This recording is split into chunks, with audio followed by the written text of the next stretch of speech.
Okay.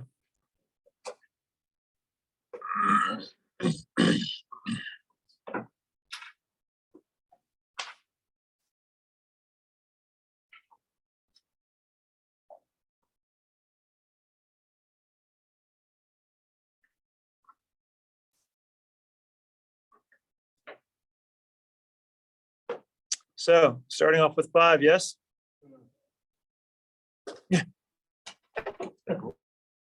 Groans of suffering. Okay, so this is going to be about membranes, right? So we talked a little bit about the organelles, and we talked about their functions. And so now what we want to do is we want to take a look at the membrane itself, take a look at what's going on out there specifically. And so some of this is going to be reviewed in the beginning. I don't want to spend too much time on that one because we've already been there in chapter 3, learning how you construct some of the membrane components of it. And so what we're going to do is we're going to kind of dig into that a little bit, dig a little bit deeper to the construction of the actual membrane itself. We talked a little bit about phospholipids, but that's as far as we went. So we're going to kind of fill out the rest of that story. We already know that the membrane's made out of phospholipids and that those phospholipids are basically arranged in a bilayer, right? And that we get that one spontaneously, right? That one comes for free, happens immediately. In addition to this, however, we also have embedded in it, we learned about this one last chapter, actually just a few slides before this one. In chapter 4, we learned about how proteins can be embedded into the actual bilayer itself, right? So these are what's called integral proteins. I think we use the example of integrin, or integrin anchoring itself to its extracellular matrix by attaching that integrin protein to its actin cytoskeleton on one side and its extracellular matrix on the other side. And so that wasn't, obviously there's been a little bit of passage of time, but that was what we covered last time, if you recall. Now the governing model associated with the membrane itself was called the fluid mosaic model. So the idea here is that the fluid mosaic model is thought to be essentially a lipid membrane matrix within which you have proteins embedded. As a matter of fact, there was actually a phrase that was used by cell biologists, this is something I even heard actually when I was at Anschutz, is that the lipid membrane is like rafts on an ocean. Integral. Yeah. So one of the things I want to do is I want to drive home what this actually looks like, right? So first of all, let's get rid of something, shall we? Let's get rid of boats on a pond. That's a little preschool. Okay, that's minor league. And we're going to go with what the Anschutz person mentioned. That's rafts on an ocean. And the reason is because this is actually the way we looked at it, the way we thought about what the membrane looked like. Now, there's a couple of things I want you to do. I want you to take that phrase and let it roll around in your head and let that conjure up an image in your head. Rafts on an ocean. Now explain to me what you're seeing. When I say a raft, what does it look like? It's kind of like a flat structure. How big is it? So it's kind of like maybe like a pallet almost, kind of, right? So fairly tiny. How many people do you think can fit on your raft? So 20, 30, 40? Because I mean, obviously with a raft, you got seaworthiness associated with it, right? I mean, so it depends, I like to say, depending on how desperate they are. If you try to stick 5 people on a raft, then could you fit them on there? Yeah. Are they going to stay on there for long? Probably not, right? Because you try to put that many people on like a little pallet-sized raft, and you're probably going to capsize it pretty quickly. You're going to spend more time swimming than you are floating, right? So pretty small, right?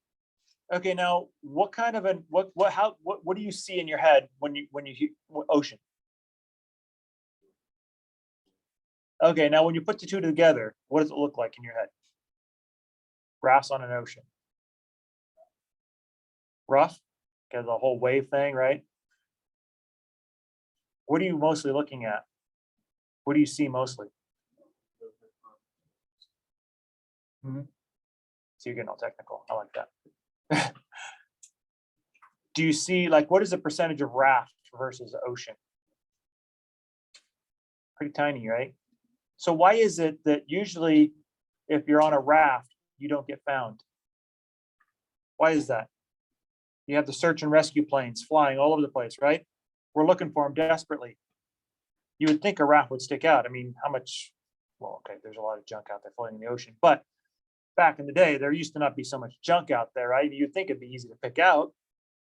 Why isn't it so easy to pick out? A lot of ocean, right? So if you're up there in the plane, what are you mostly looking at? An endless horizon of ocean, right?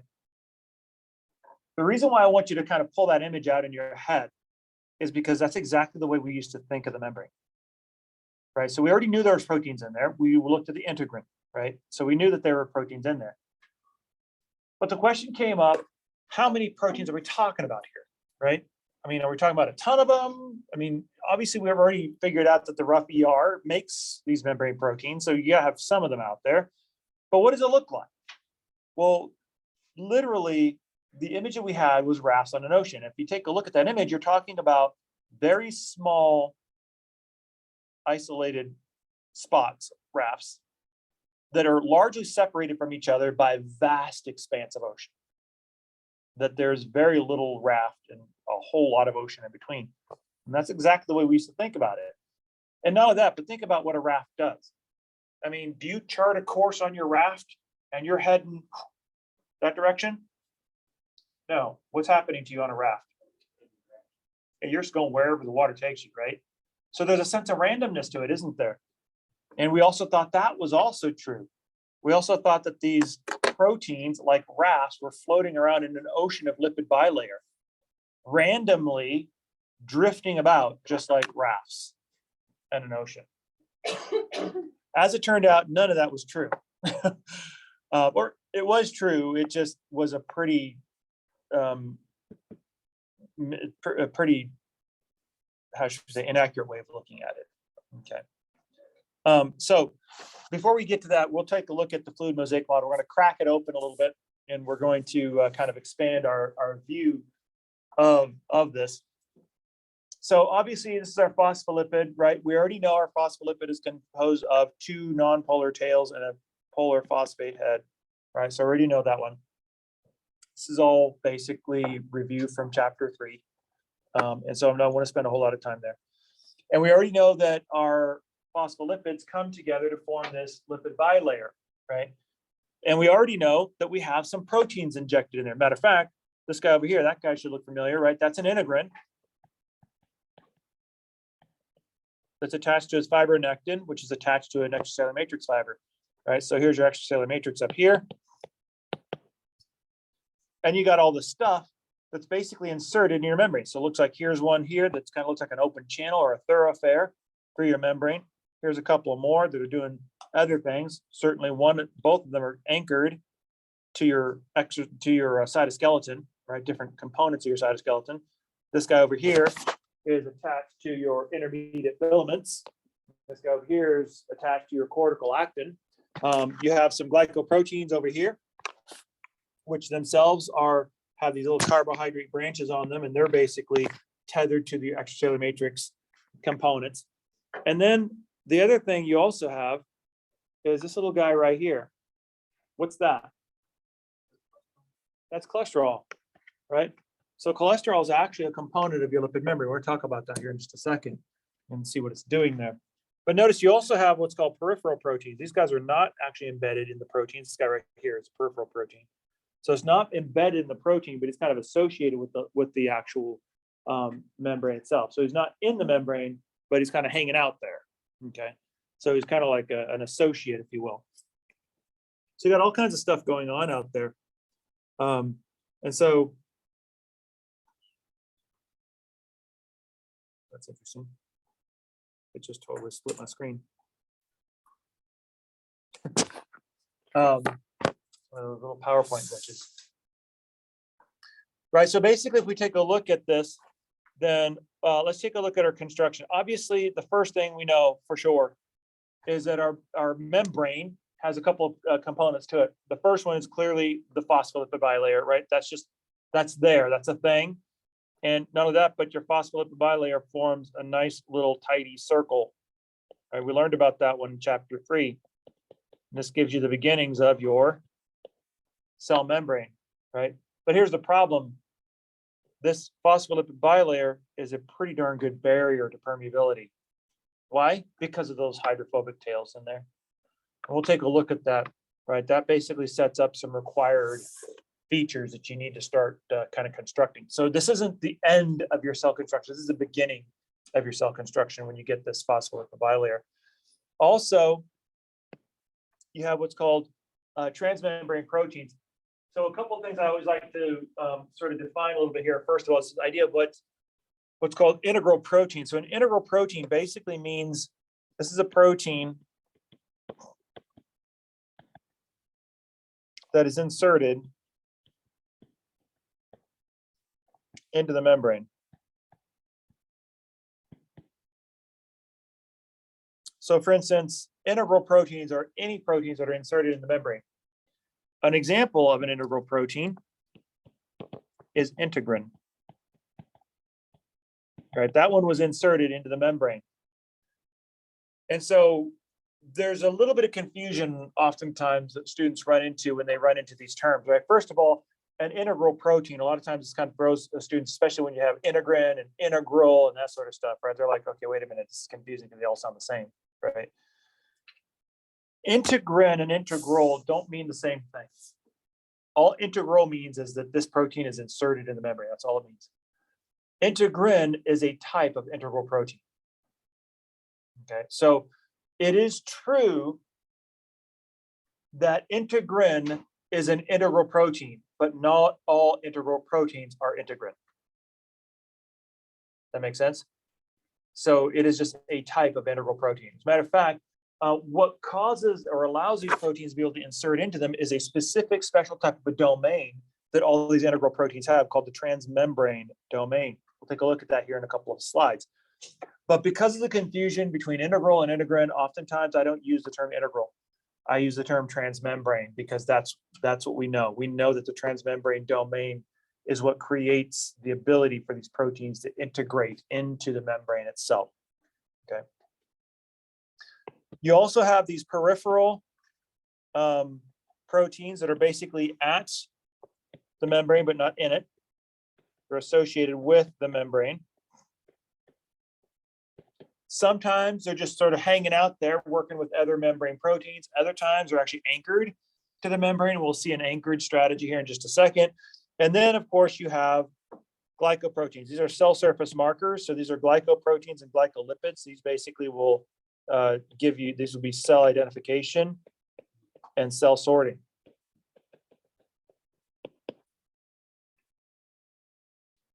Where we talked about that at the end of 4, didn't we?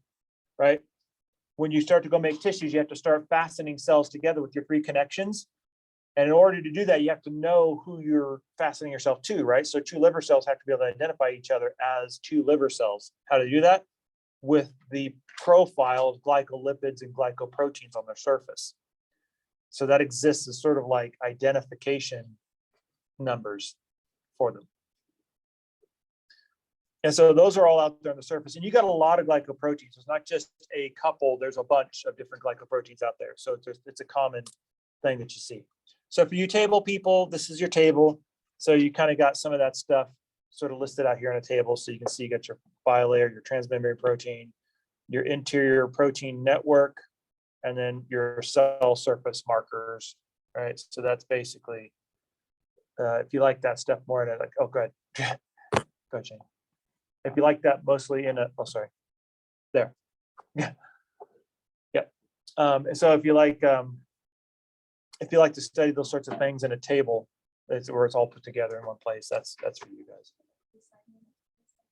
Which one? The one before it. Now these circles were supposed to be on the other side. PowerPoint basically split it and dumped it on this side for some reason. Okay. Okay. Let's do a couple experiments, shall we? So this is basically the freeze fracture experiment.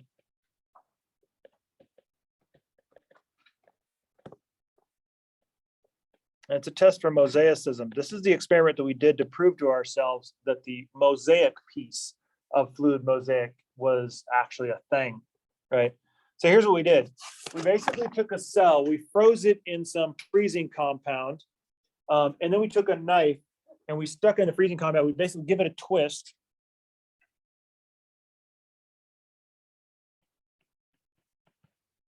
And then literally we fracture it. We just pop it open. And every now and then we're going to get a favorable fracture pattern.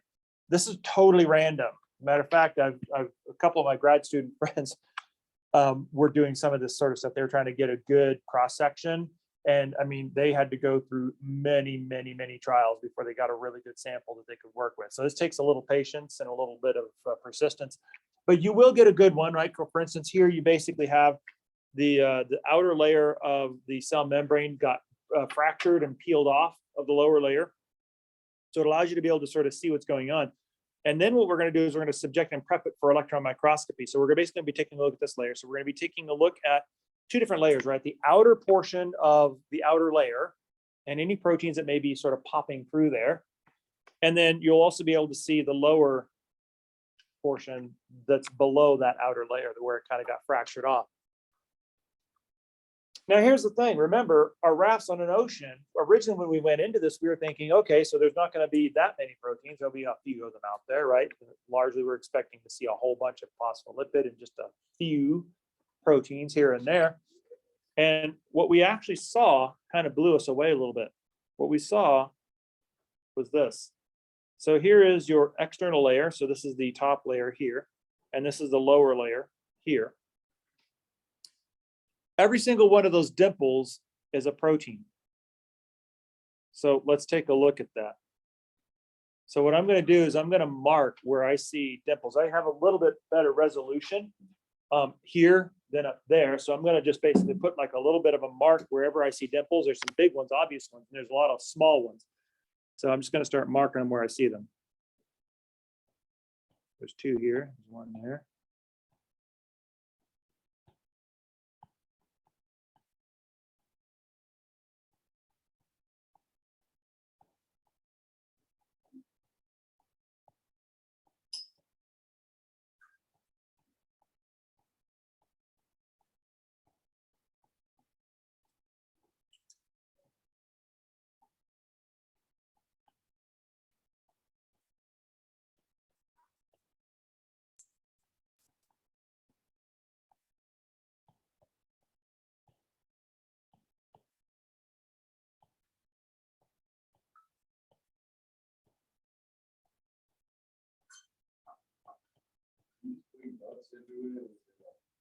I'm putting dots on the proteins that are coming out.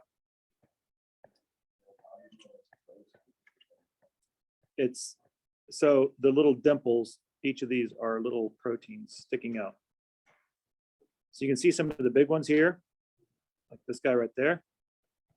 But there's a lot of little ones that I can see on my screen here, but they're not projecting very well. A whole bunch of them right here. There's like 3 right there in a row.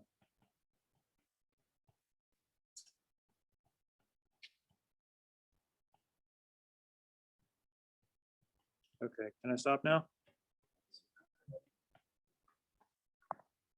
So you can see where this is going, right? So does this look like rafts on an ocean to you?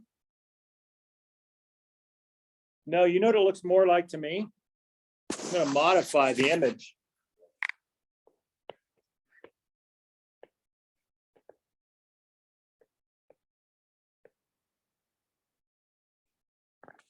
A busy marina.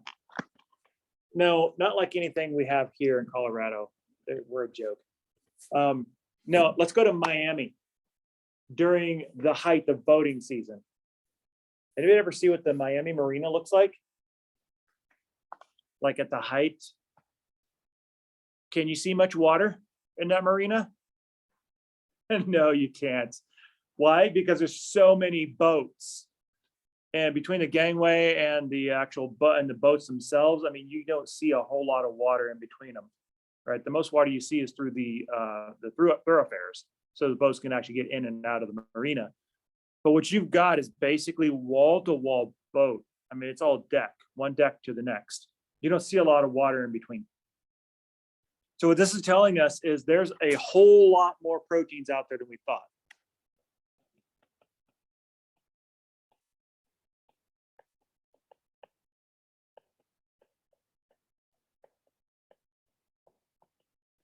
So this really does kind of blow our image out a little bit. It really does kind of scale it up like a lot.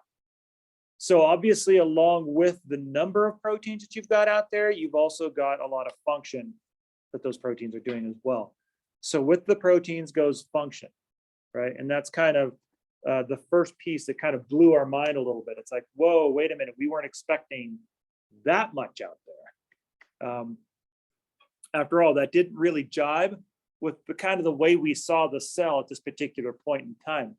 And I'm going to talk a little bit about that once we finish up the fluidity piece of it, and then we get to the functions of the membrane itself out there. So now let's work on fluidity. In order to work on fluidity, we have to go back to our lipid bilayer, right? So we already know that it's a glycerol construct, that you have two fatty acids associated with that, right? That's what gives you two nonpolar tails. And then you have your phosphate or your hydrophilic water-loving group, right? So that basically gives us this little guy right here. And we already know that they spontaneously form a bilayer. They spontaneously form this guy right here, right? Only the bilayer now is essentially the nonpolar no water club, right? So if I've got a lipid bilayer like this, water, out of luck. You're not getting through that. How about polar, salt, sugar, things like that? Nope, sorry, you're gone. How about something charged like ions, sodium, for instance, calcium? Nope, sorry, you're not getting through. Okay, wait a minute, wait. How about something lipidy? How about estrogen? Sure, that'll get through. Why? Because it is a steroid, which is a lipid. So it can get through. And which is the reason why the steroid receptors actually are inside cells as opposed to outside cells. But there's obviously a problem here, right? This is what we mean by this is a good barrier.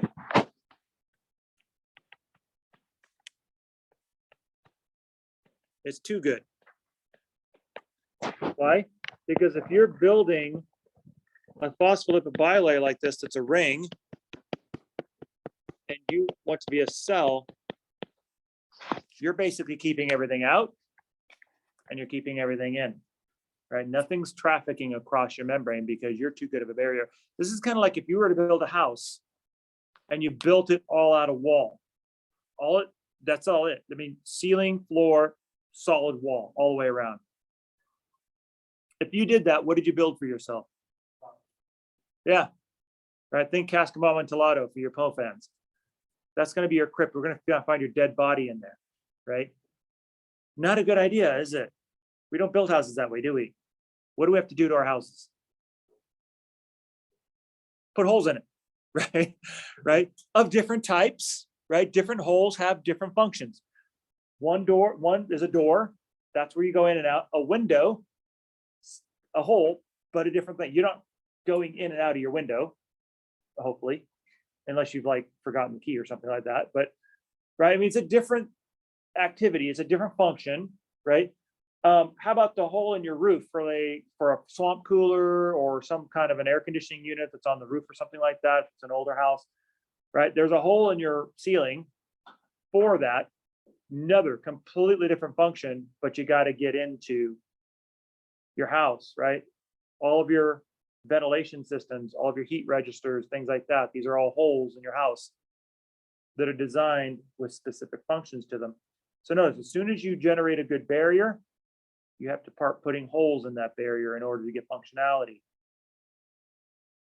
And when it's cold like this, well, it's not like today, but like the last few months, we're well aware of all those holes, aren't we?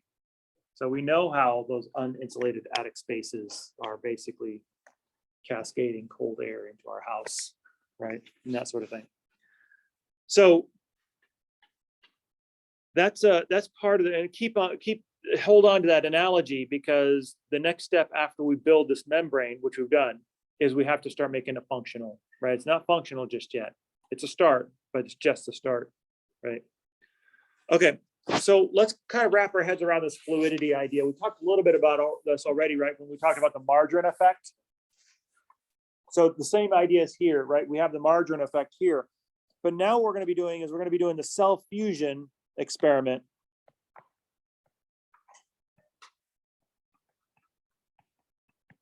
To test fluidity. Because remember, our fluid mosaic model said it's both fluid, that means it's moving around, and it's a mosaic. Okay, so after the freeze fracture experiment, you got me. I'm convinced it's mosaic. Clearly mosaic, right? By a lot. But I'm still not necessarily sold on this whole fluid thing, right? So how do I know that those aren't just there and they're just there all the time? Well, it's very simple. Basically, when we do a cell fusion experiment, we take two different cells. In this case, we took a human cell and a mouse cell, and we labeled these membrane proteins so that we can actually identify them, not necessarily blue and red. They're just blue and red for the purpose of didactic illustration. But there's two different things that's going to happen in our experiment when we fuse these two different cells together. It's basically based on if it's fluid versus non-fluid, right? These are testable predictions, right? No CF then statement. If it's fluid, then no CF then statement, right? That's the prediction level. So then if it's fluid, you should see these proteins intermix. That is to say that as they mix together, I got one set of proteins that starts off over here, another set of proteins that starts off over here. These guys should start to sort of travel around and sort of scooch over to each other's sides. So you should start to see an intermixing of these two different proteins. If it's not fluid, then you shouldn't see intermixing.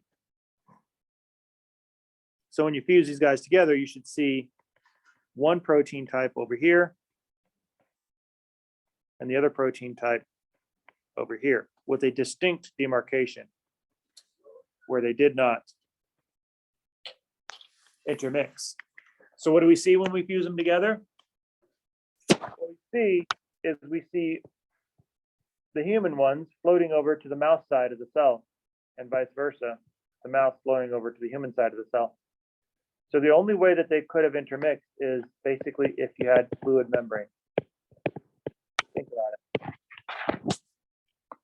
Why does the raft drift? If you're out there on the ocean, you're not going to be in the same place. No anchor, but what's actually causing it to move? What? The waves, right? Which is doing what? It's circulating what? Water. And none of that, but the molecules of water, right? So all a wave is actually is energy. What you're doing is you're actually moving the water molecules. The water molecules themselves in an ocean or anywhere are like constantly sort of mixing around. They're just sort of milling about. So they're fluid.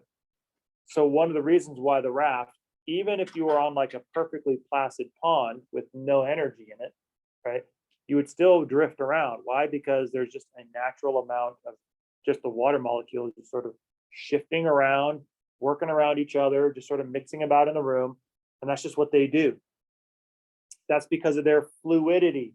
They're able to sort of move around and move about the room. And as they do, they're gently, in a very microscopic way, but over numbers, are basically pulling and tugging on the raft that's floating on top of them. And slowly your raft just kind of gently drifts.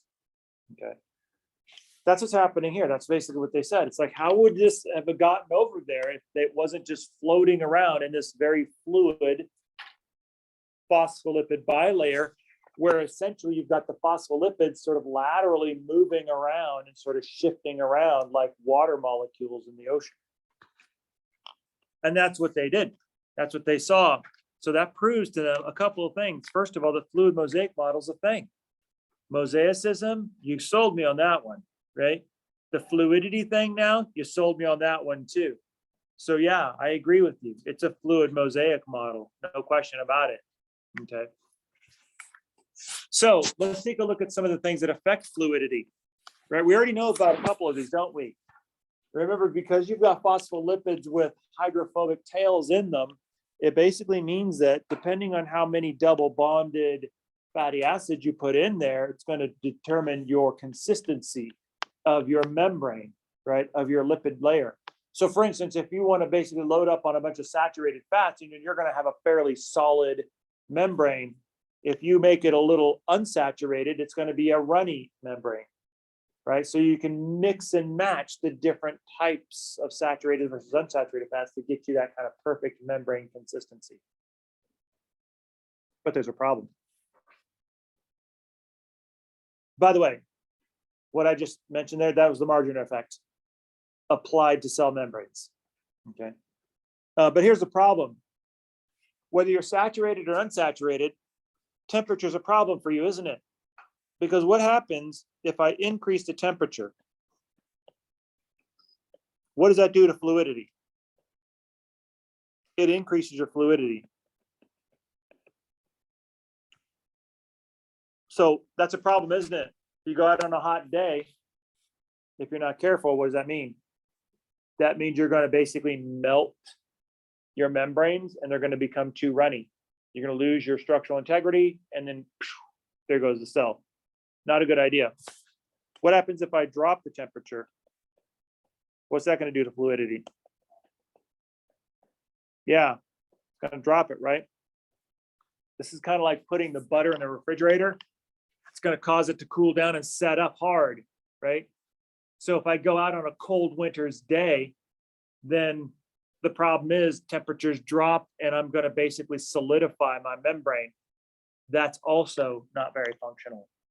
Okay. So obviously we need some sort of a buffer to chop off these temperature extremes, or at least the fluidity extremes of these temperature changes. And we have such a buffer. It's cholesterol. So cholesterol basically will stabilize the membrane. How so, you might ask, or not? It's simple. Cholesterol is what type of a lipid? A fat, an oil, a wax, a phospholipid, or a steroid?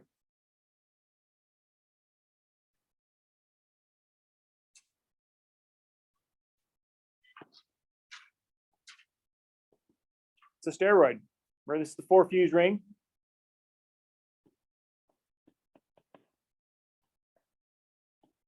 So because steroids aren't fatty acids, they have a different response to temperature.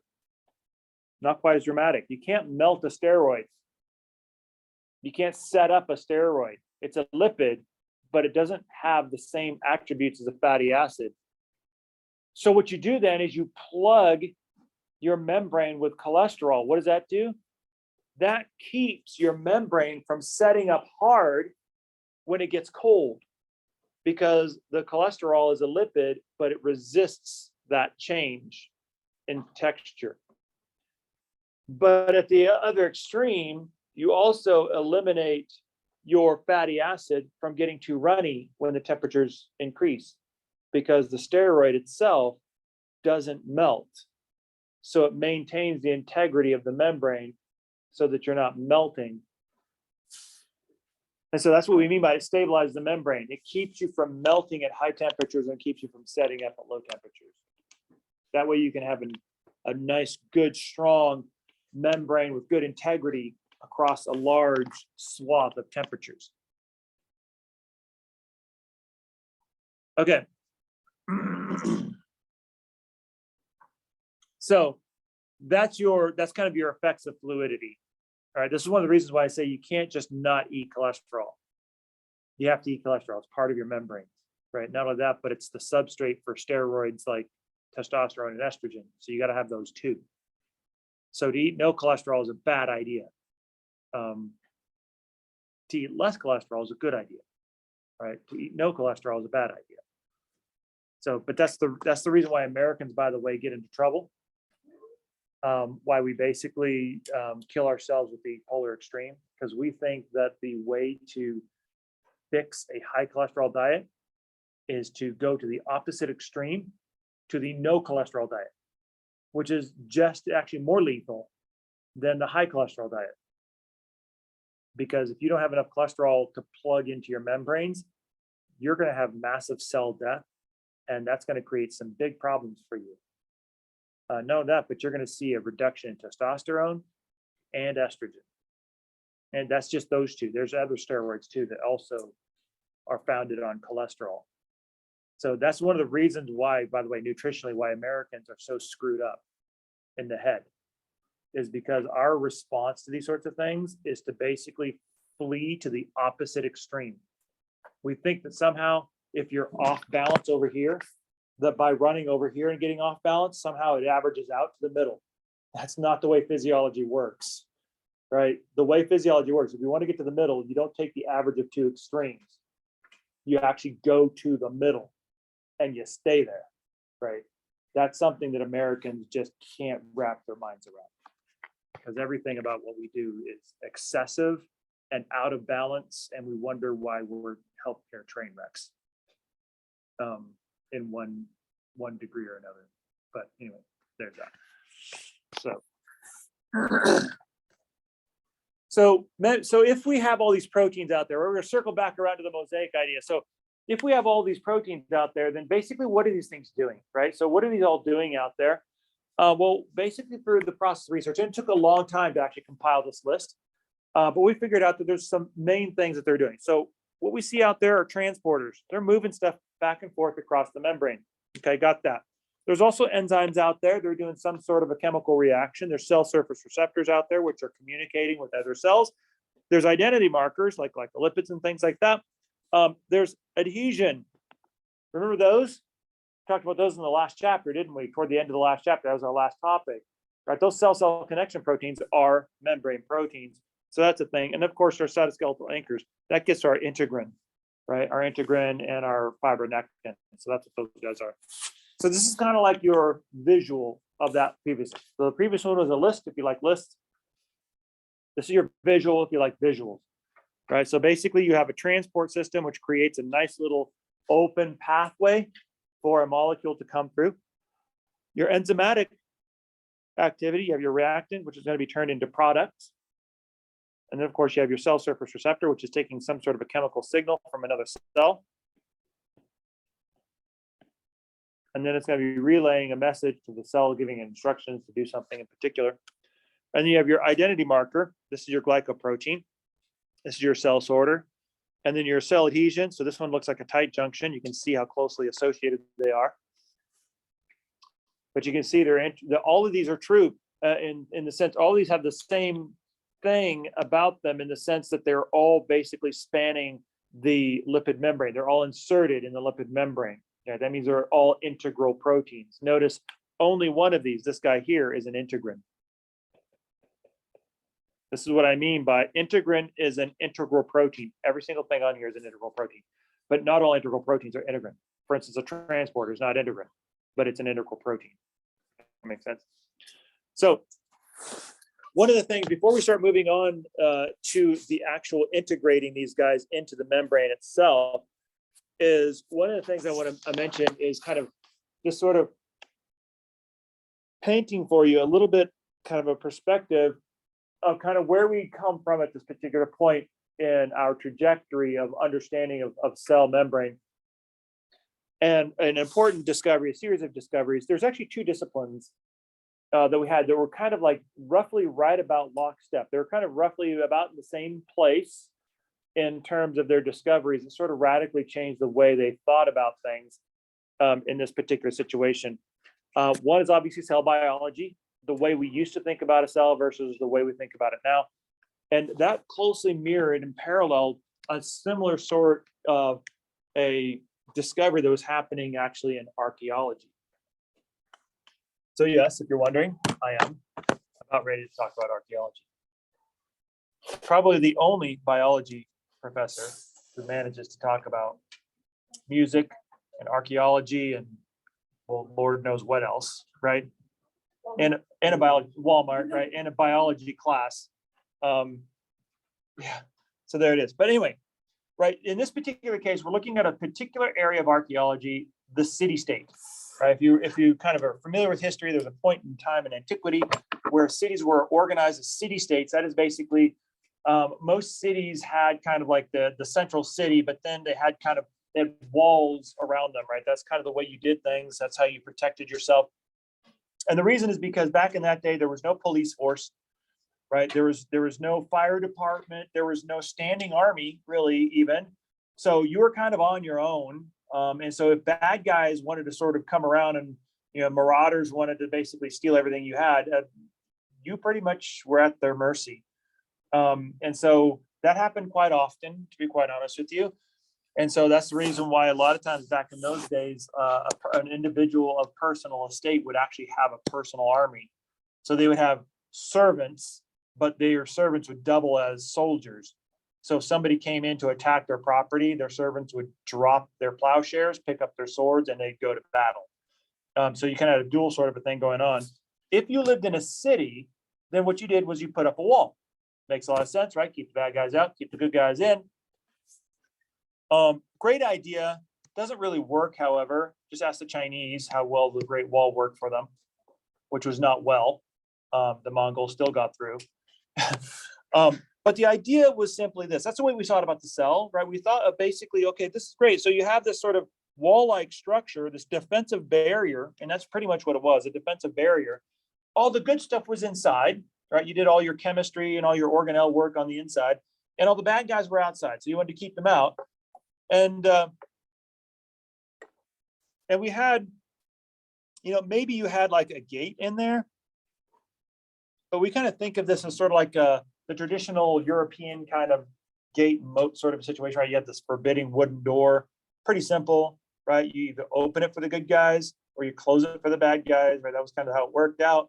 You probably had some guards standing at the gate to make sure that if there were bad guys out there, that you had some fighting presence. Keep that in there. But for the most part, that door stayed closed. And essentially, if you needed to come into the city, then you kind of had your credentials checked down. You're legit. Come on in, bring in your produce or whatever and sell it in our markets and that sort of stuff, because you had a lively economy going on inside the city. And just like with the cell in archaeology, we used to think that all the good stuff happened inside the city, right? So if you had produce and products and you made stuff and you wanted to sell it, you were an entrepreneur, then you'd bring that stuff to the city. You'd knock on their gate, they'd check y'all down. You'd be like, yeah, you're legit, you're a good merchant, come on in. And then you'd set up shop inside the middle of the city and you'd kind of go to market and you'd sell all your stuff, and that would be kind of your thing. And all that happened inside the city. If you had legal issues, you'd come inside because you got to go talk to the judge about some property dispute or whatever, and then you kind of have it hashed out in your courts or whatever, right? You kind of have all this sort of stuff. Then that would all kind of go on inside the city, and that's kind of the way we thought about the cell. Largely, essentially, the periphery, that is the city wall or the cell membrane, was largely a protective barrier. Well, the problem with that is, as archaeology started discovering more and more cell walls, we noticed, or city walls, we noticed that these walls started growing in sophistication from one generation to the next. So, for instance, walls started getting thicker, right? And you kind of had maybe interior and exterior gates, right? So kind of a double gating system. As they continued to get thicker, sometimes they got thicker, but maybe because that's hard to do. A thick wall is just hard to manage. So maybe it's like, well, maybe instead of thickness, maybe we do like a wall complex. Maybe we do like an outer wall and an inner wall with like an inner courtyard area. And we kind of have this like gate area that kind of spans both. This is the way the Berlin Wall was built. You didn't want to be caught in no man's land here because you were a sitting duck, which is one of the reasons why there wasn't a lot of escape going on across the Berlin Wall, because that was just that guard towers on both walls watching that no man's land in there. That was just, I mean, it was just like shooting range. I mean, it was ugly. You didn't make it out, which is the reason why you hear about stories about people trying to dig under the wall, which you couldn't because the footings of the wall went like way, way deep. So unless you had like a backhoe and like a trencher, I mean, you would literally not be able to get underneath there. So really terrible wall construction, effective wall construction, but terrible for its purpose. But what we noticed was as archaeology started to discover some of these gate systems, they noticed that some of these gates in some of these cities aren't just like, they're not just, they don't seem like there's more going on here than just passageways. It's like, it's not just an open door. It's like, here's a door, come on in. But they started noticing gates that started to have like these little rooms associated with them. And so initially they thought, well, these are like barracks, right? So you just kind of like house your troops there. It's a great place to house them, by the way. This would be the most likely place an enemy would try to get in. But they were like, it's a little overkill. There's too many rooms for that much, right? Because your entire military would be at the wall. Why would you do that? And not only that, but you're talking about an era where you didn't have a constant standing military. Like, we live in a very different age than they lived in.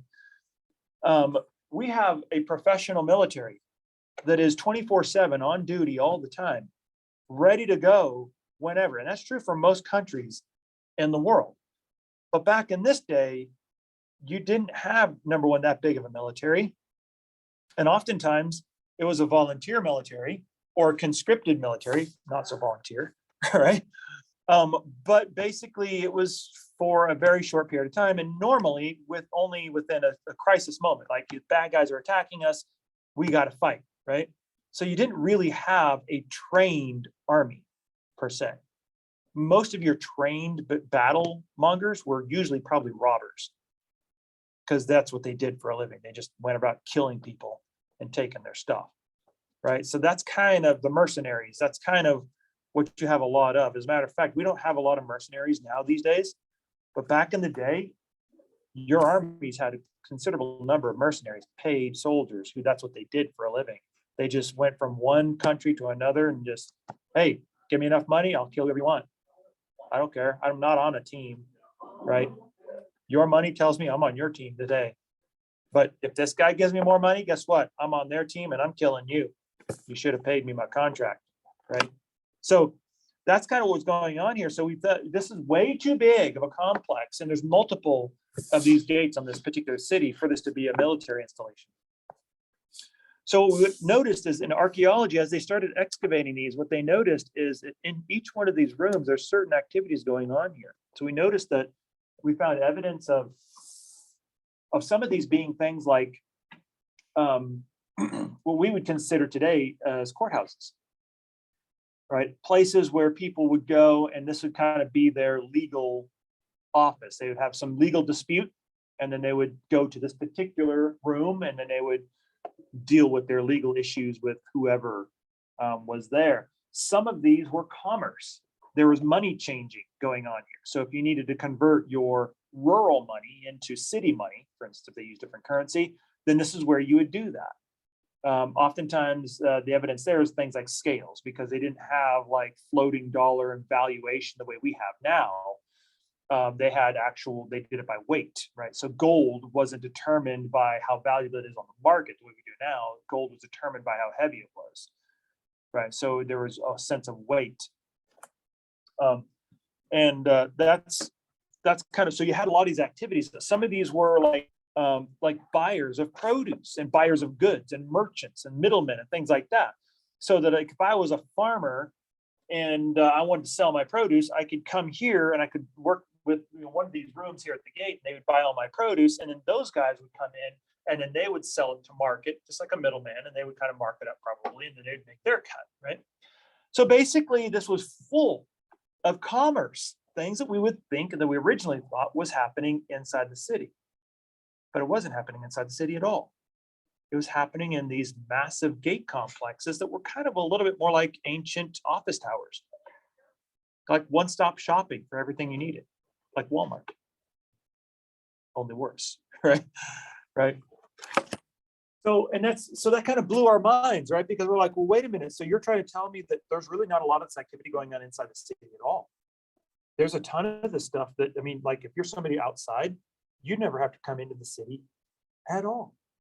Which, think about it. That is really good security sense, isn't it?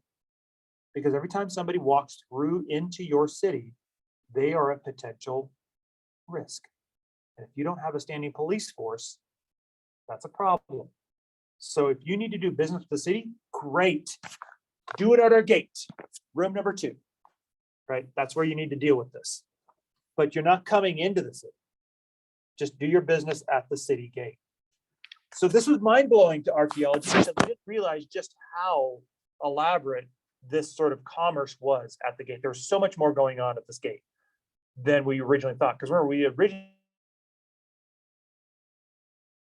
thought it was purely a defensive measure, just like with the cell membrane, we used the defensive measure. But now we've got all this activity going on up there. It's like basically a tricked out city gate. The other kind of cool thing, just from an archaeological geo sort of thing, is it also gave us the information about what to make of a phrase that we used to hear a lot in antiquity. We hear in some ancient manuscripts in the Bible, it mentioned a couple of times where it mentions like some sort of a patriarch, usually a Jewish patriarch or something like that. But it mentions something like so-and-so sat in the gates of the city. Like, for instance, there's a specific phrase where it says Lot sat in the gates of Sodom.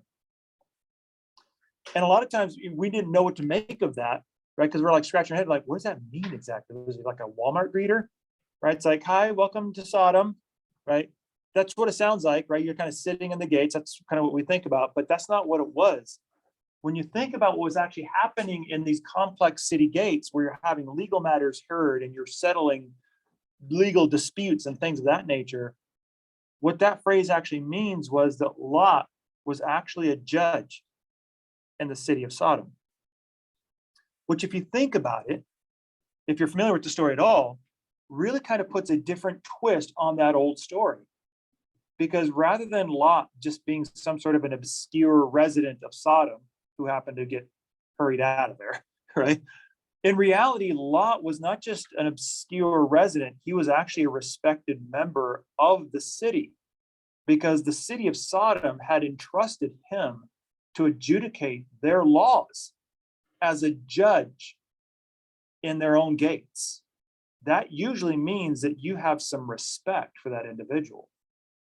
So Lot was actually much more of a civic leader of Sodom than just some sort of, oh, I just happen to live in Sodom and oh my gosh, it's a terrible city, right? It's not like that. It's like, no, this is like part of the city. If you're familiar with the story, you notice Lot and his family did not want to leave, which makes a lot of sense if you are a well-respected family and a pillar of society. You would not likely want to leave that city because you sat in the city gates as a judge, judging individuals. It's a fascinating twist on what some of those historical manuscripts actually meant. But we did the same thing, right? Those were parallel discoveries because we were noticing the same thing, that the cell membrane is less defensive and more functional, that there's a lot of stuff going on out there. And none of that, but there's so much stuff going on out there that a lot of those activities we used to think came into the cell don't even have to come into the cell at all, which is kind of a fascinating look. Which is one of the reasons why we're studying the membranes chapter, because there's a lot going on there. Okay. So we've been talking a little bit about the membrane proteins, right? So these are the proteins that are technically embedded into the actual membrane itself. But remember, there's also peripheral proteins, right? So these guys are the ones that are anchored. So they're not embedded.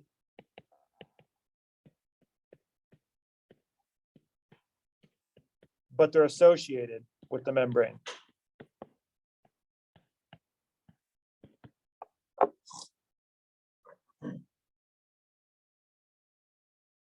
And so they could be either just out there hanging out with other proteins, kind of working with them, or they can actually be tethered to the membrane itself.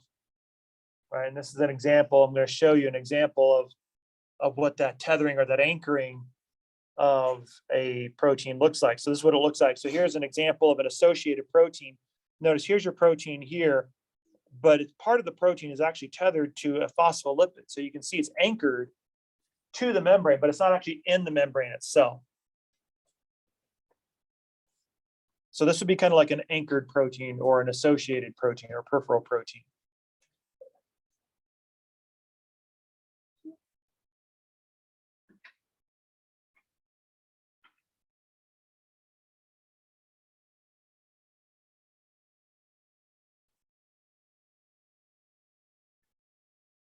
Okay, so let's take a closer look at this transmembrane domain, right? Because this is what makes it all happen.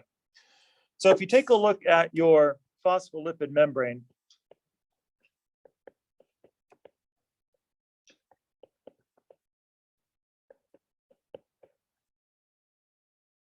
first of all, this area right here is polar, right?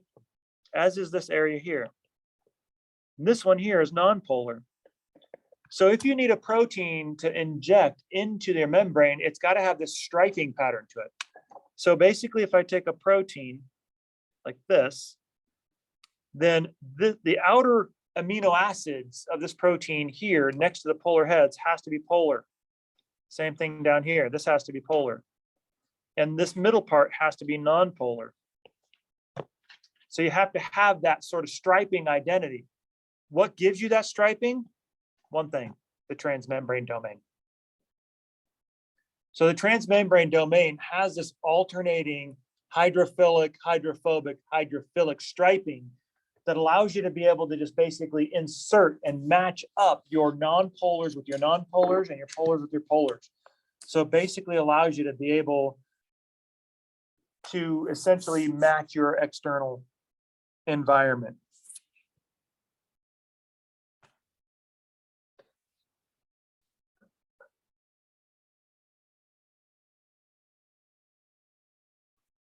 So here's what they look like. So this is a transmembrane domain. So this piece right here, you notice here's a helix, right? This is going to be polar to match those polar heads. And this area down here is going to be polar to match these polar heads. And then in the middle, you have amino acids that are non-polar. So it's got that striping effect, the transmembrane domain. This is what we refer to as a one-pass protein.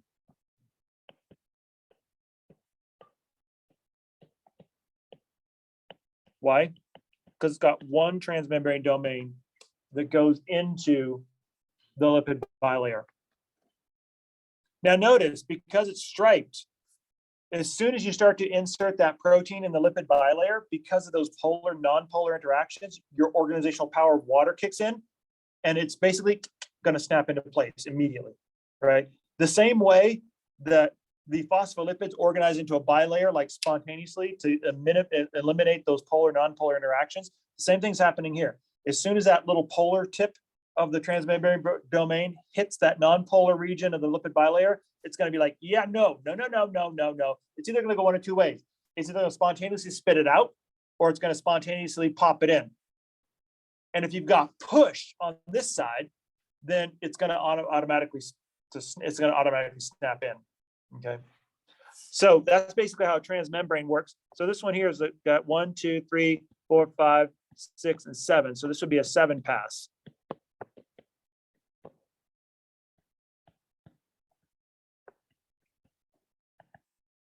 Transmembrane domain. And you can see this is the reason why I call integral proteins transmembrane domain proteins, because this is the domain that actually makes these proteins able to insert into the membrane itself. You have to have this striping effect. Okay, and that's what the transmembrane domain has. Okay, let's take a look at pores, right? We took a look at these, didn't we? We saw these before. We're like the nuclear pores. Remember those? So how do you get a pore? Because basically what you do with the pore is you just essentially insert proteins into your membrane in like a little circle. That's basically what you do. And so essentially what you do is you take a cylinder of beta sheets and you kind of stick them in and you kind of like circle them all around. And that's going to create a little bit of a pore. And then if you stick these beta sheets into the actual membranes themselves, it creates what's referred to as a beta barrel. So this is it's an opening, it's a pore. The important thing about a beta barrel is that even though it's hydrophobic on the outside,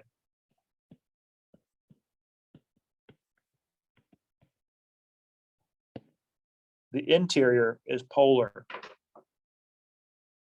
So this allows safe passage.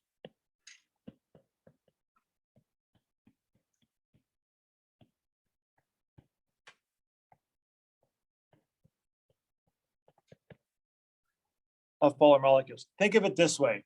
A pore is a lot like a tunnel. Think about Eisenhower Tunnel. How many of you guys been through Eisenhower Tunnel? It's pretty nice in there, isn't it? It's all lit. right? It's kind of like, it's all nice and paved, but it's all like, it's like tiled or whatever that is. It's like finished in there, right? But it's you're inside a mountain, right? So what you do is you basically take an inhospitable thing, a mountain, and you create a hole, a pore through the mountain, and you finish the interior of that hole in a way that's happy or that's pleasing to us, right? I mean, so you got like a little you got like a walkway in there. So you got all kinds of stuff in there, right? It's a happy little place to be in Eisenhower Tunnel, but that's kind of what these pores are like, right? So it's like we're creating a tunnel through this non-polar layer of this lipid bilayer, but the inside of this is going to be attractive and providing to you polar molecules. This way you can feel safe going through me from one side of the cell to the next. This is basically how water moves back and forth to the cell, is through these like little pore-like structures. And we know, so first of all, a lot of people are like, yeah, no, Eisenhower Tunnel's not all that attractive. Well, it is actually, because you know what the alternative would be? Looking at the inside of the mountain. I can guarantee you, if what you saw going through that tunnel was the inside of the mountain, nobody would want to go through it, because it would literally look like the mountain is like at any second about ready to cave in and squash you flat. So we just kind of pretty it up in there just to sort of hide the ugly. It's still going to fall on you if it wants to, right? We didn't change anything by prettying it up in there. We just sort of hid it. That's what we did. So it's more attractive to us. We're more likely to go through the tunnel. That's the only reason why Eisenhower Tunnel is finished. Okay. I don't think there's any structural integrity to tiling. It just doesn't freak people out as badly, and it makes sure that you're going to go through it. So this is kind of what it looks like. So here you can see these beta pleated sheets, right? So these kind of like hydrophobic sheets that are kind of like basket weaving. So you're kind of like just weaving them in this sort of cylindrical pattern. And so you kind of see this little barrel like this, like a little woven basket. And then in the side here, you have this nice little polar environment so that water can go through it. Okay, so that's one really good example of what you can do by integrating or inserting these proteins into your membrane itself. Okay. Now let's take a look at transport. But before we get to transport, there's some work to do, because I got to lay some groundwork first. Yes, I'm going off the chart again. Oh, darn it, I hate when he does that.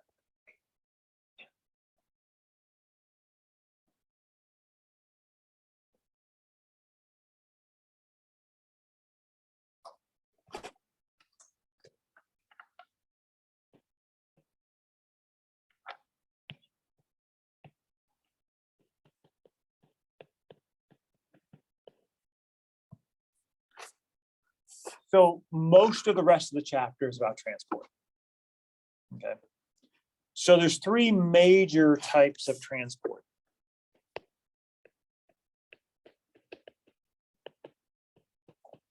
There's passive transport,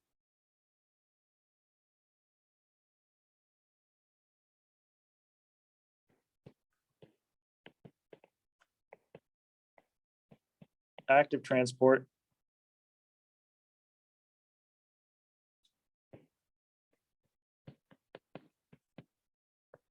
and bulk transport.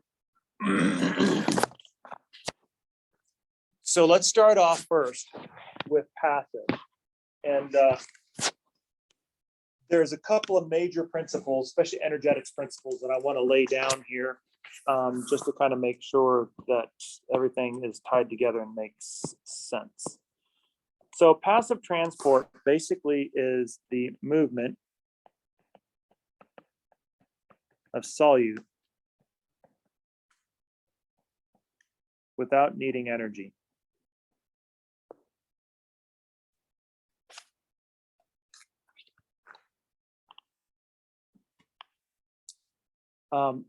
Solute, let's actually change that. Let's call that one molecules, shall we? We'll define that a little bit later.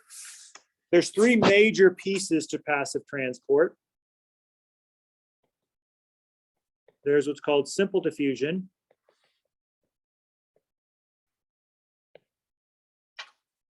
which is the movement of small nonpolar molecules, solutes,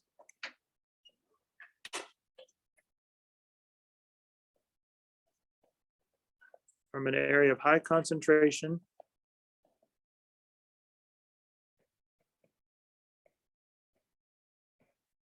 to low concentration.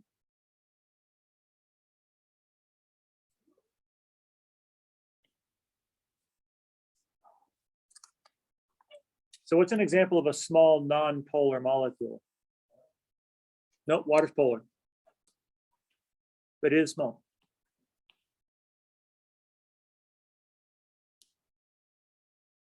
You're breathing one right now.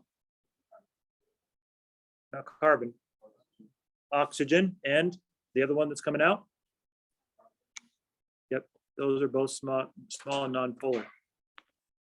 Notice non-polar. So what does that mean? When they interact with the membrane, they can pass through, right? Freely. They don't need help. Because they're non-polar, they can pass right on through. The only thing that's governing them is their concentration gradient, right? So they're free to pass through from high to low concentration. Okay. So the next type of diffusion is facilitated diffusion.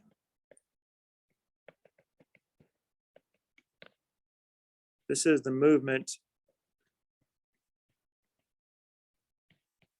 of polar and charged solutes from a high concentration to a low concentration using proteins to help.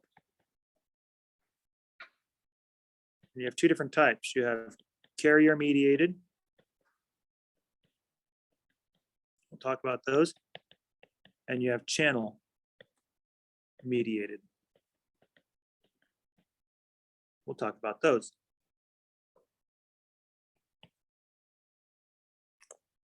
Now, this is where your water would come in, right? So water is polar. What's the last one? Osmosis, right? Which is the diffusion of water, right? And what's our mantra for osmosis? Yep, always remember that, right? Because water always chases salt. So salt sucks.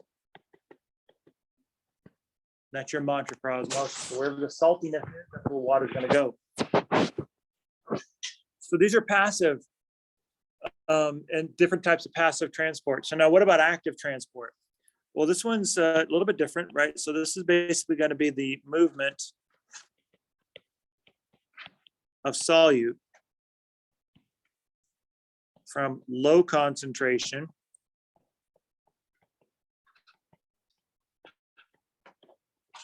to high concentration.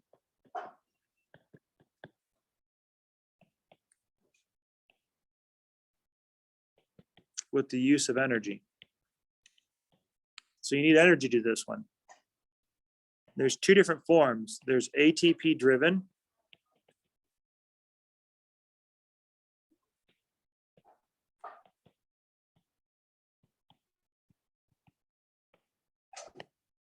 And then there's like an indirect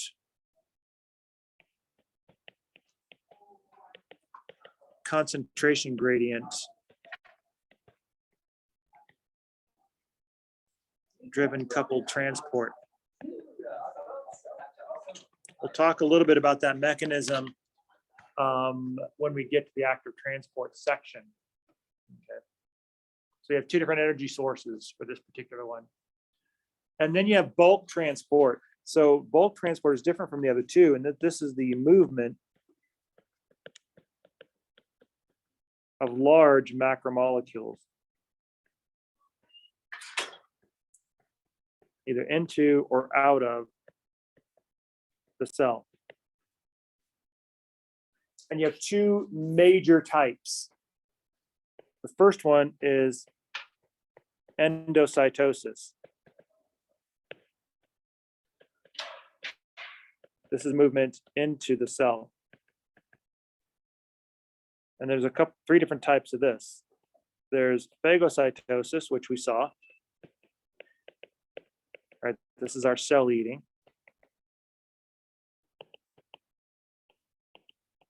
There's penocytosis, which is cell drinking. So it's a little bit different, but you're taking little sips of fluid.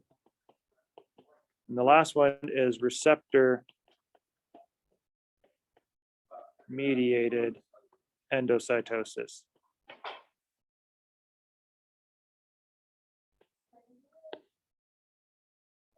And then along with endocytosis, we have exocytosis. And there's only one of these. This is movement out of the cell.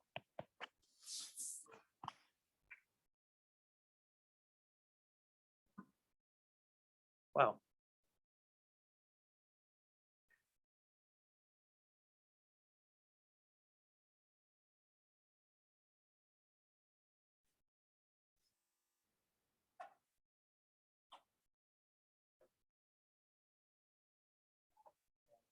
A lot of writing.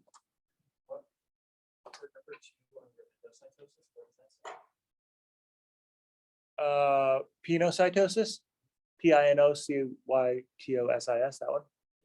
Yep. So that's cell drinking.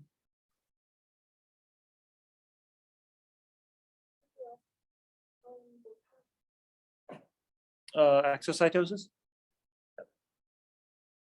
Mm-hmm.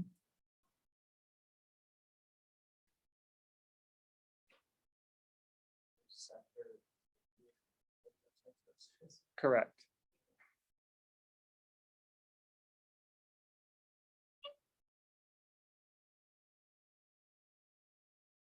So this is an outline that pretty well covers like the majority of the rest of the chapter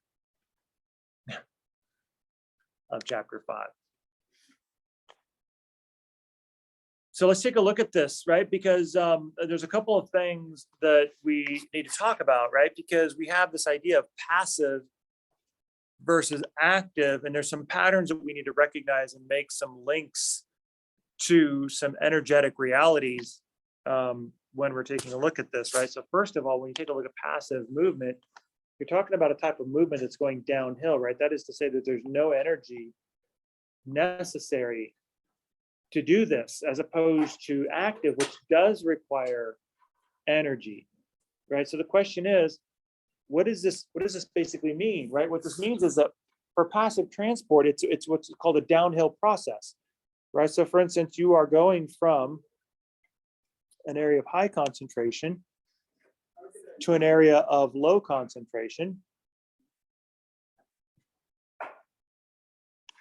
And not only that, but remember we said there's no energy required. The reason why there's no energy required is because when you are at your high energy, this is basically your high energy state, right?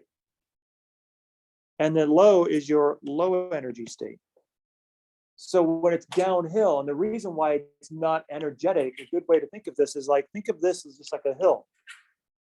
And at the top of the hill, you've got a giant boulder, and here's you. So this is a giant boulder, right? So what do you need to do in order for this boulder to roll downhill? Yeah, you don't do anything, right? Just let go. And it's naturally going to go what? Downhill until it comes to rest at the bottom. Now, why does it stop moving at the bottom?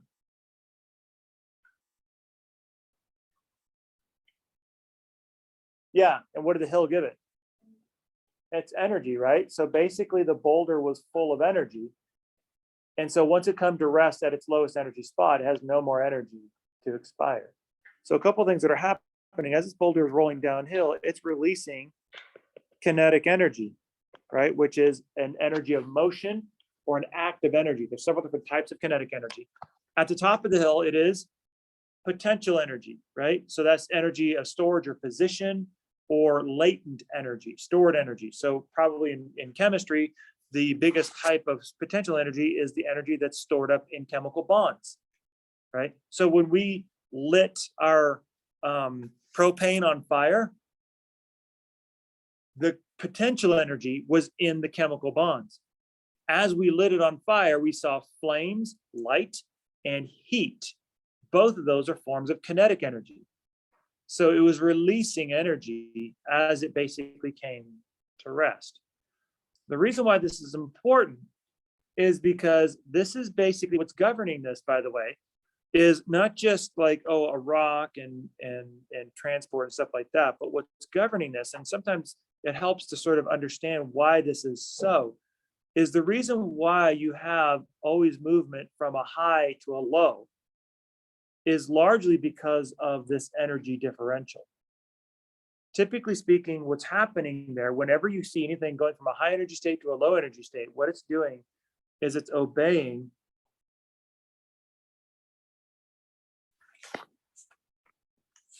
the second law of thermodynamics,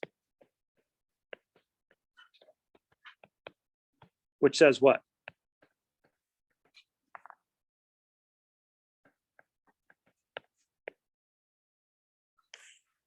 You know what that law is?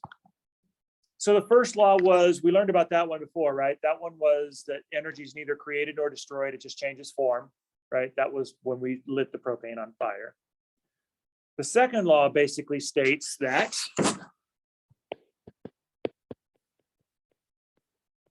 all systems in the universe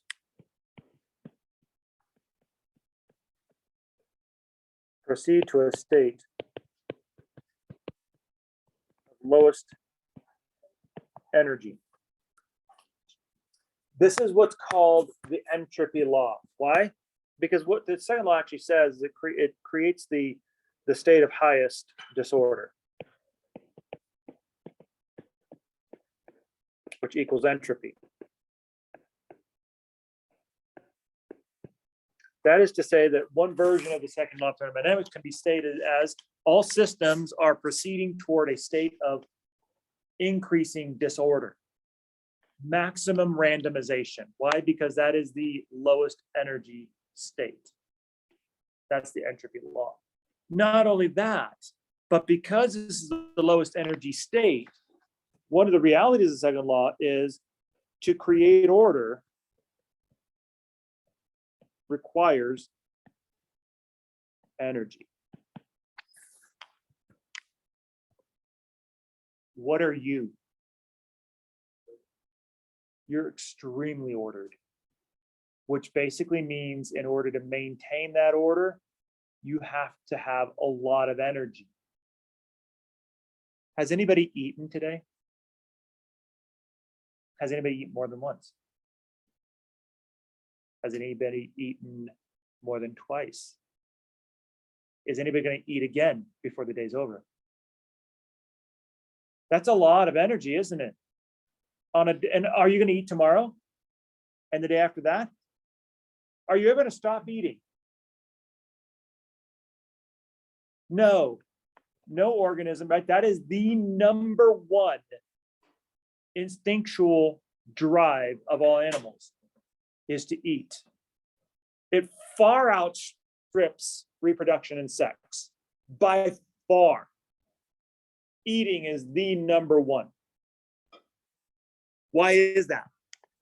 Because to maintain this requires a truckload of energy. Why? Because of the second law of thermodynamics.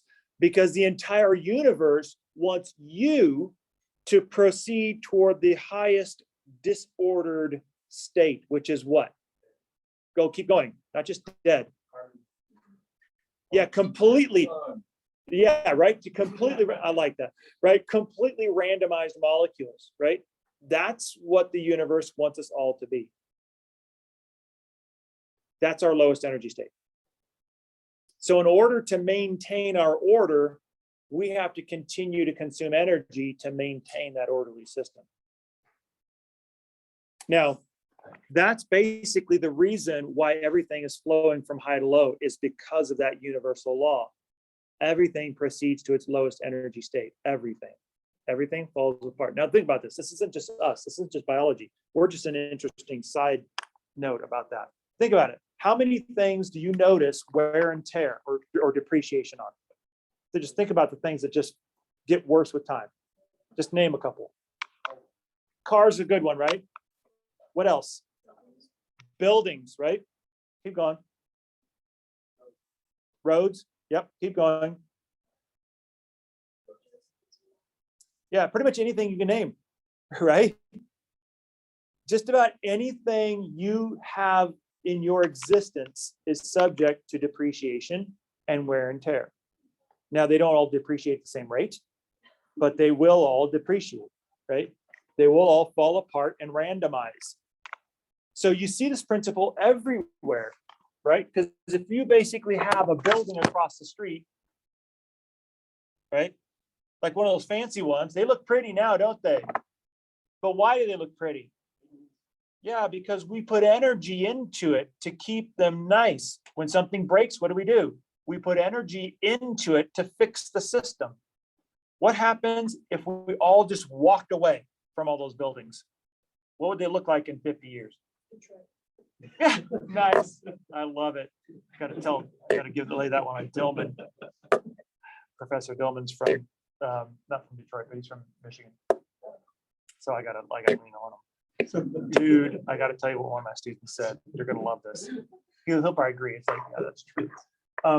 Right? I mean, in 100 years, what is it gonna look like? In 50, I mean, in 500 and 1,000. Eventually, what's gonna look like? Nice, without the zombies, right? So it'll be basically what?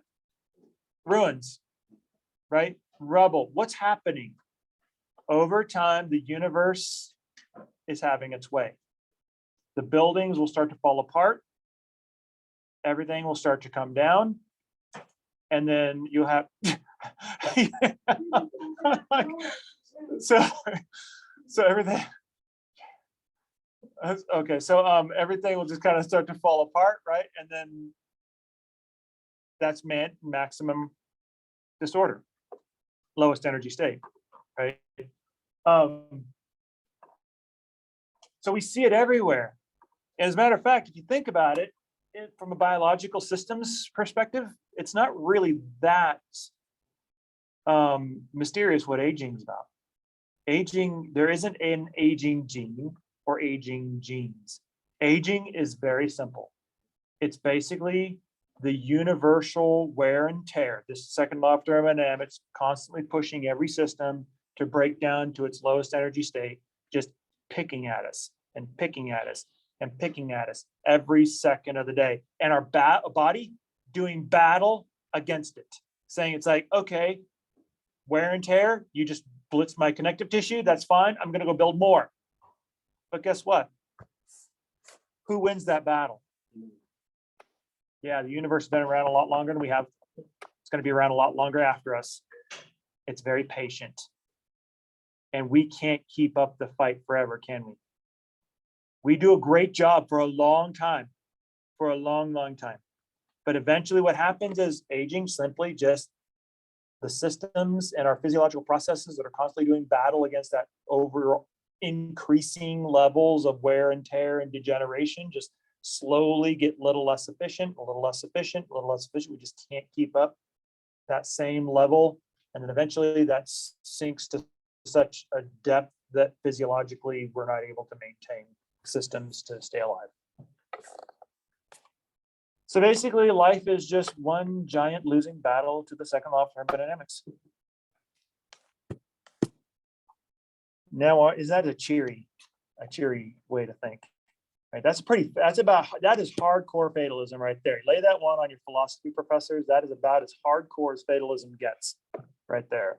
But the reason why that's important is because it affects everything. And not only that, but when you're talking about biology, it affects everything you do biologically, right? Because think about it. If the entire universe is wired in this sort of downward trajectory of randomization and low energy state, then when a cell wants to answer one of these big biological questions of life, guess what it has to do? it has to basically spit in the face of the universe and say, listen, I know you want me to be randomized, but I need structure in order to be able to answer this question. That means, guess what I need to do? I need to create order, which requires energy. So the beginning, so the very start of all biological creation, if you're trying to like add some sort of an organism or create an organism like to answer all these questions, the very starting point is your energy plan. Create your energy plan. Because if you don't have energy plan, you're not going to be able to build the basic structure that you need in order to be able to answer these basic biological questions of life.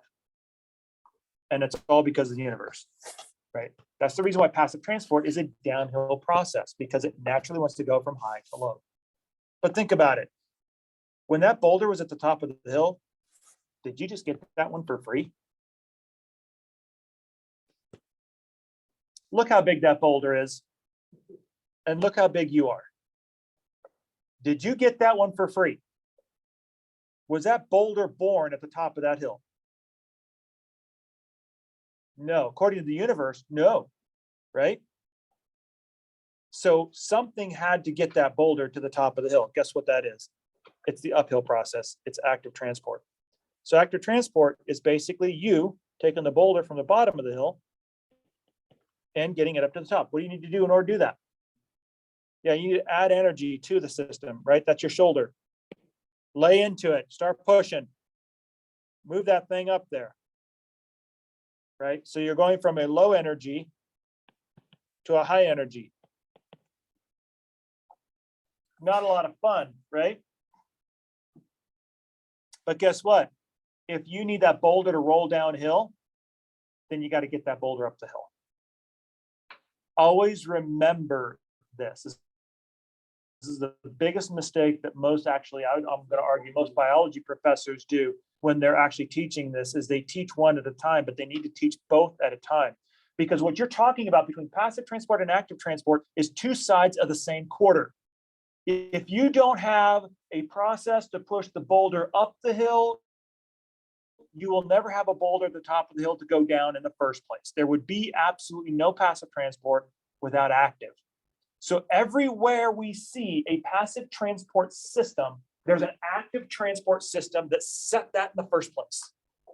Here's a good example. Whenever you see sodium ions that are moving from a high to a low, somebody had to make that high and low to begin with. That's the active transporter. So we'll take a look at active transport. We'll actually take a look at sodium, honestly, the sodium potassium pump. So you have a sodium potassium pump that will build the concentration gradients that will then passively flow down. And then once that flows down, then you rebuild the gradient. You push the boulder right back up the hill and you let it go. And you push it right back up the hill and you let it go. And you push it right back up the hill and you let it go. And that's a constant. So the two go hand in hand. You can't have one without the other. And that's the reason why active transport is so important. But this is going to require energy because you're flying in the face of the second law of thermodynamics. You're adding energy to a system. Okay. Again, if you don't have a good energy plan, guess what you're not going to do? You're not going to move that boulder, are you? Because you don't have an energy plan. If you don't move that boulder, guess what else you're not going to do? You're not going to have anything to roll down the hill. So if you don't have the energy plan in place to get you active transport, then you will never have the gradients that you need in order to get your passive transport. So notice how everything starts with energetics. And not only that, but when you're talking about the way you're constructing yourself as a biological organism, it's all basically just infused like a sponge, just sort of soaking up this whole concept of energy. Energy is something that is not as good talked about in 3 chapters like 6, 7, and 8.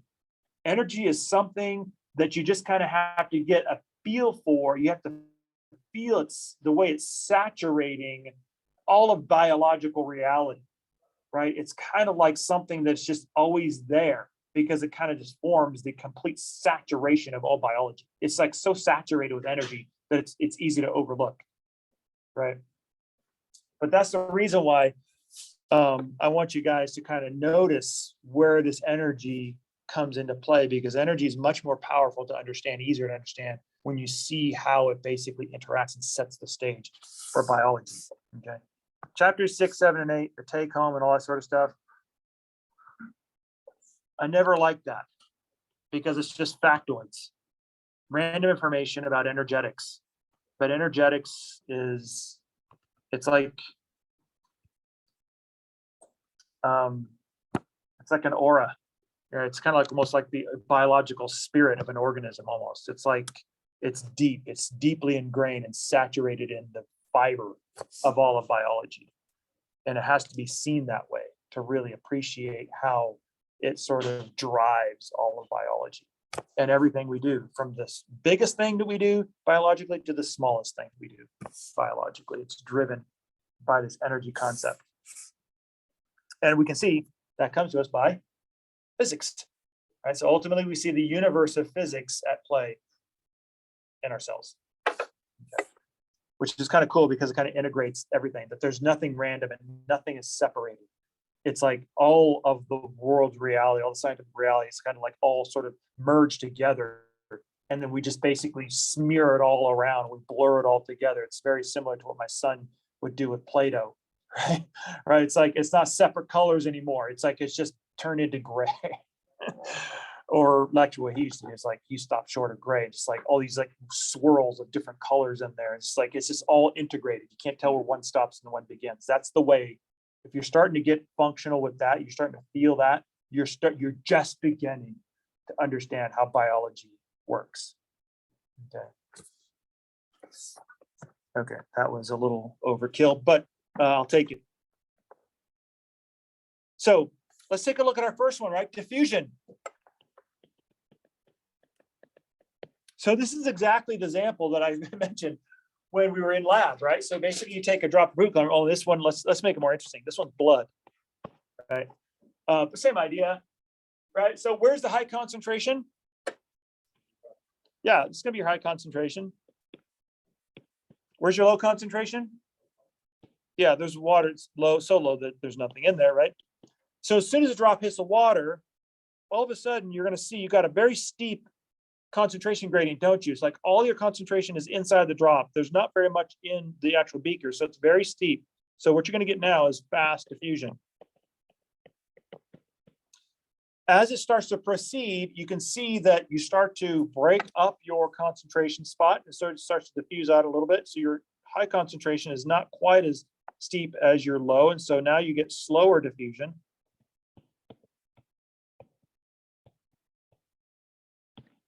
And then eventually it comes to equality. There's no difference between this part of the beaker and this part of the beaker. Same concentration. This is equilibrium. This is basically no net flow. Notice I'll make that a point. I didn't say no flow. I said no net flow, right? There's still flow. So you still water molecules that are shifting back and forth. There's still flow in there. It's just that you don't have any net accumulation of concentration on either one side, okay? And how long, like if I let that beaker right there, if I let that sit there for an hour, is it ever gonna change concentration? Assuming it doesn't settle, okay? It's not like it's food coloring. It's not a settling thing. It doesn't have a lot of mass to it. If I let it sit there for a day, assuming it doesn't evaporate, Denver, right? I mean, literally I could let that sit there forever. Is it ever going to change concentration? Is it spontaneous going to be like, okay, all you red, go over here. All you non-reds, go over there. Is it ever going to do that? No, you know why? Because of the second law of thermodynamics. The reason why diffusion always proceeds toward equilibrium is because this would represent the high energy state and this would represent the lowest energy state. So unless you have some sort of a plan to add energy into the system that would actually create that order, it's never going to do it spontaneously, ever, because the universe does not favor that. That's the reason why your beaker in equilibrium is never going to turn red and white again. It's going to stay pink. because that would represent an increase in order, which would be a higher energy level. And you have no way to do that. If it's so, by me just leaving it there, not messing with it, what I'm saying is that the universe has to decide to do this, and it will not. Right? We've seen what the universe does. We give it something, and we just sit back and be like, "Okay, universe, do what you want." What does it do? High energy level to low energy level. So what you did with this is, in this simple diffusion experiment, not only did you illustrate diffusion and the way diffusion spreads out and reaches equilibrium, but you also provided evidence for the second law of thermodynamics and the postulate that basically the universe always proceeds from a high energy level to a low energy level and does not go back.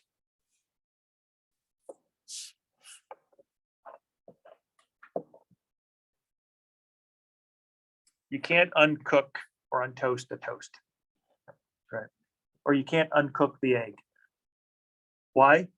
Because the proteins that are all folded up in the uncooked egg would be high order, right? The second you unravel them, that is more disordered, lower energy state. So you're never going to get that higher order state back. By the way, chaperones, you remember this one? They take the unfolded protein, disorder, and they have to free fold that protein up, order. But guess what you needed in order to make a chaperone do its job?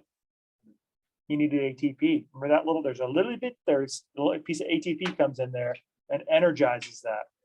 That's where your energy comes from in order to overcome that natural second law direction. Okay. It's actually pretty cool because you can actually take a look at a lot of these. You can see like you get an energy, some sort of an energy system coming from somewhere to get this done. Okay, so we already know that membranes are very hydrophobic, right? So they've got basically a lot of nonpolar in their tails. They have a limited permeability.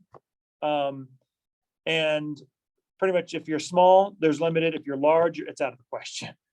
And if you're charged, it's really out of the question. Not going to happen. So that's the reason why you need some of these passive transporters, right? So simple diffusion, where this is the one where you will have free passage, right? So this would be the simple diffusion one, where these small nonpolar molecules will cross freely through the membrane. Steroids, for instance, carbon dioxide, oxygen, all nonpolar, all freely passing through the membrane. But when you get to polar and charged, no, not going to happen. Not going to happen. So how do you get those then? Well, you have to create an Eisenhower tunnel, right? You have to create safe passage. You have to create a hole in the mountain so that these polar and charged molecules can actually have a safe place and a safe way to pass through. That's where we get to facilitated diffusion. So in facilitated diffusion, remember you have two different types. You have channel proteins, which are basically just openings in the membrane itself that allows safe passage of a molecule through them, just like a tunnel. And you also have carrier proteins, which basically bind to them and just sort of dump them off on the other side. So what happens with the carrier protein is, typically speaking, you'll have a carrier protein that'll maybe be like open to one side. They'll grab a molecule, and then what'll happen is they'll change their shape and they'll dump that molecule on the other side. And they'll go back to the shape again, back and forth. Grab it, dump it. Grab it, dump it, exactly. So it kind of goes back and forth. Grab it and dump it. Well, the problem with that is you can't get a lot of output with a carrier. These are subject to saturation. What does that mean? That means if all of your pockets are full, your hands are full, you're done. You've reached it. You've reached your max limit, right? Whereas a channel protein, it's like as long as you got an open conduit, basically you can go through. The example of this is like car transportation, like across a river, right? One way you can do that is with like a ferry system. Take a boat with a certain capacity for cars, and it can grab a few cars, shuttle itself across the river, drop them off. It can go pick up some more cars, shuttle them across the river, drop them off. The problem with the ferry is that they have a limited number of spots for cars. So if you've got a really busy interstate, guess what? The ferry system's not going to work for you, is it? Because you're going to get saturated and you're going to basically max out. It's like, listen, this is as much as I can do. Sorry. It's rush hour. Sorry, I can only do 5 cars at a time. Right. So I'm sorry about that, but this is as good as I can do. I'm saturated. I have as many as I can hold. So what do we do instead? We build a bridge, a passageway, like a tunnel, like a channel, and we just open it up and we say, just let a free flow stream of cars just flow through so we can get more cars across there.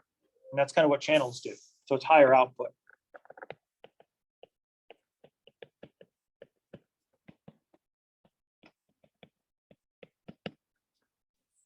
And so with these, simple diffusion and facilitated diffusion, the membrane goes from pretty impermeable to selectively permeable. Why? Because you can pick and choose who actually crosses your membrane if you've got proteins helping them. So what I want to do next time is go over and start a slide that I call channelology. But you'll find out what that is later.